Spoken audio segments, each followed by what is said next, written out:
Bismillahirrahmanirrahim. Assalamualaikum warahmatullahi wabarakatuh. Innal hamdalillah nahmaduhu wa nasta'inuhu wa nastaghfiruh wa na'udzu billahi min sururi anfusina wa min sayyiati a'malina. May yahdihillahu fala mudhillalah wa may yudlil fala hadiyalah.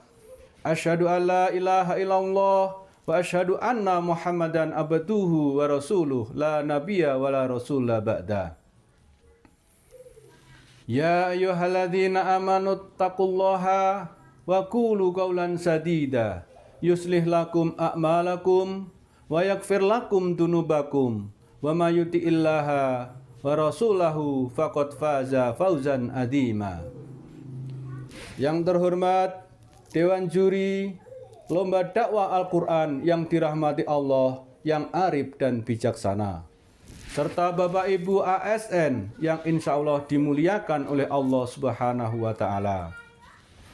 Setiap manusia pasti mendambakan yang namanya bahagia. Namun seringkali di dalam mencari kebahagiaan hanya bertumpu kepada harta, tahta, dan wanita. Harta yang banyak bukan jaminan hidup menjadi bahagia. Jabatan yang tinggi juga bukan semata-mata kita menjadi bahagia di dalam hidup ini. Atau istri yang cantik juga tidak tentu menjadikan kita bahagia. Ketiga hal di atas, harta, tahta, dan wanita, justru kadang menjadi cobaan yang menjerumuskan kita ke dalam kemaksiatan. Padahal Allah Subhanahu wa Ta'ala telah memberikan petunjuk yang jelas bahwa menuju kebahagiaan sejati di dalam Al-Quran melalui 3 kunci utama untuk meraih kebahagiaan hidup. Dewan Juri Lomba Dakwah Al-Quran dan Bapak Ibu ASN yang dirahmati Allah Subhanahu wa Ta'ala. Kebahagiaan hidup yang pertama adalah asyukru, yaitu selalu bersyukur. Kunci pertama, pandai melihat nikmat Allah sekecil apapun itu. Orang yang bahagia bukanlah orang yang memiliki segalanya, tetapi orang yang bersyukur atas apa yang ia miliki. Allah berjanji di dalam Quran surat Ibrahim ayat 7.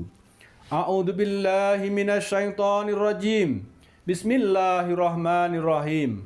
La in sakartum la azidannakum wa la in kafartum inna adzabi lasadid.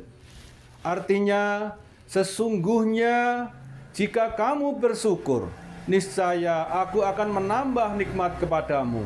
Tetapi jika kamu mengingkari nikmatku, maka pasti azabku sangatlah berat. Ayat ini mengandung hukum sebab akibat yang pasti. Kata la azidanakum menggunakan penekanan tauhid yang artinya benar-benar akan Allah tambah. Penambahan nikmat di sini bukan hanya secara kuantitas semata, tetapi keberkahan di dalam hidup itu akan selalu ditambah. Orang yang bersyukur akan merasa cukup dengan yang sedikit, dan orang yang kufur akan merasa kurang walaupun itu banyak. Dewan Juri Lomba Dakwah Al-Quran dan Bapak Ibu ASN yang dirahmati Allah Subhanahu wa Ta'ala. Yang kedua adalah dengan dzikrullah. Kedekatan dengan Al-Quran, kebahagiaan bermuara dari hati, dan hati hanya bisa tenang jika ia mengingat Sang Pencipta. Salah satu bentuk zikir adalah dengan membaca Al-Quran, sebagaimana di dalam firman Allah Subhanahu wa Ta'ala dalam Quran surat Ar-Ra'd ayat 28. Ala bidzikrillahi ta'mat'inul qulub. Ingatlah, hanya dengan kita mengingat Allah, maka hati kita akan menjadi tentram. Dengan kita memperbanyak zikir, sesungguhnya kita menanam bibit ketenangan di dalam hati. Rutinitas berzikir setelah sholat bukan sebagai rutinitas yang biasa, tetapi cara kita mengisi ulang, mengecas energi spiritual kita agar tetap tangguh menghadapi ujian hidup.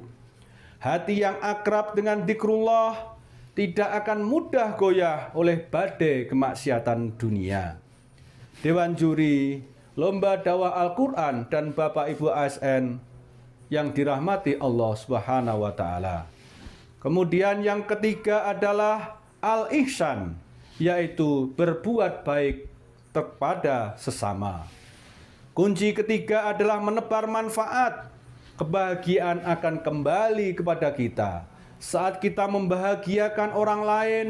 Allah Subhanahu wa Ta'ala berfirman dalam Quran surah Al-Isra ayat 4. Inna ahsantum li anfusikum.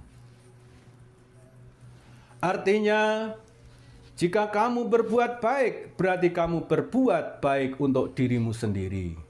Termasuk di dalamnya adalah berbakti kepada orang tua, menghormati bapak ibu guru, dan mendidik anak-anak kita dengan penuh kasih sayang. Dewan Juri Lomba Dakwah Al-Quran dan Bapak Ibu ASN yang dirahmati Allah. Kesimpulannya adalah ketika kita mencari kebahagiaan di dunia dan akhirat adalah kita berpegang pada 3 kunci ini. Yang pertama adalah asyukur, yaitu bersyukur atas yang ada, maka Allah akan menambahnya. Yang kedua dengan dzikrullah, yaitu dekati Al-Quran, melalui zikir rutin, maka hati kita akan tenang. Yang ketiga, tebarkan kebaikan kepada sesama, maka kebahagiaan akan kembali kepada kita. Semoga Allah menjadikan kita hamba-hambanya yang selalu bersyukur. Lisan yang basah dengan zikir dan tangan yang ringan akan membantu sesama. Marilah kita jadikan Al-Quran sebagai kompas hidup kita.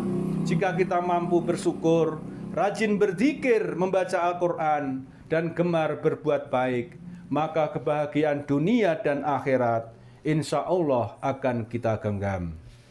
Terakhir, marilah kita simak pantun yang akan saya sampaikan. Pergi ke pasar membeli kurma, kurma dimakan manis rasanya. Jika bersyukur dan sabar kita amalkan bersama, bahagia dunia akhirat akan menjelma. Demikian yang dapat kami sampaikan. Benar datangnya dari Allah dan salah datangnya dari kekilapan salah pribadi. Wallahumma fiq ila min dharik. Assalamualaikum warahmatullahi wabarakatuh.